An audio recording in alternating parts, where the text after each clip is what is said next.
Grandma read Colin's exchange receipt, and my birthday bracelet stopped feeling like mine. My birthday dinner turned on a gift bag. My cousins rented a private room at a hibachi place for my 30th. My boyfriend Colin came late carrying a Navy gift bag and acting like traffic had personally attacked him. Colin and I had been together 14 months, long enough that my family treated him like a future decision, not just a date. He liked my mother saving him a seat, and my aunt calling him one of ours. What I had not liked lately was how slippery he got anytime his old friend Lydia came up. Lydia was supposedly nothing.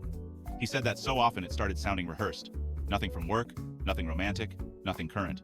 Meanwhile, she stayed in his call log, popped up under his photos, and once, when he was in the shower, her name flashed on our speaker, asking whether he had fixed the Napa thing. Colin said Napa was a canceled group trip from before me, and I was making scraps do too much. I did not believe him, but I also did not have anything clean enough to survive my family.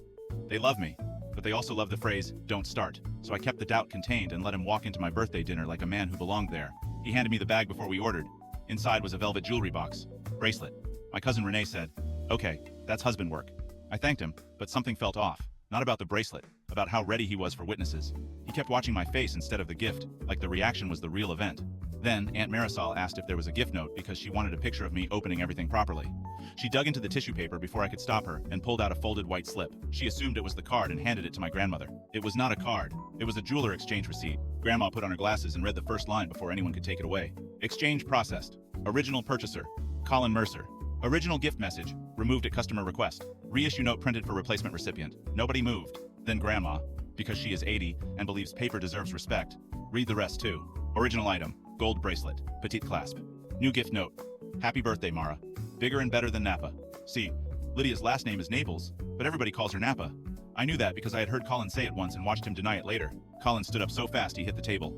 He said Grandma should not have read private store paperwork out loud. My mother asked the only useful question in the room.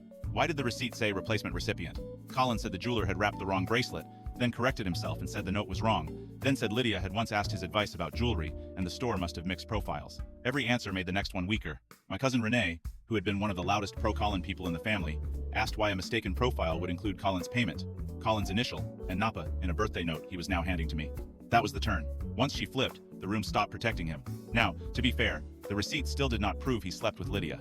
It proved overlap, secrecy, and some kind of romantic rehearsal involving my birthday gift. Maybe he bought Lydia something first and backed out. Maybe he recycled a plan instead of a person. People would argue about that part. What nobody in that room could argue with was that he let my family admire a bracelet that clearly came through another woman's lane first. I took it off before the soup came. Colin kept saying I was humiliating him over a store mistake, but by then even my mother had stopped asking me to calm down.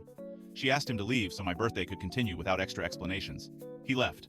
The chef still did the onion volcano, but the social power was gone from him, and everybody at that table knew exactly why I did not wear the bracelet home.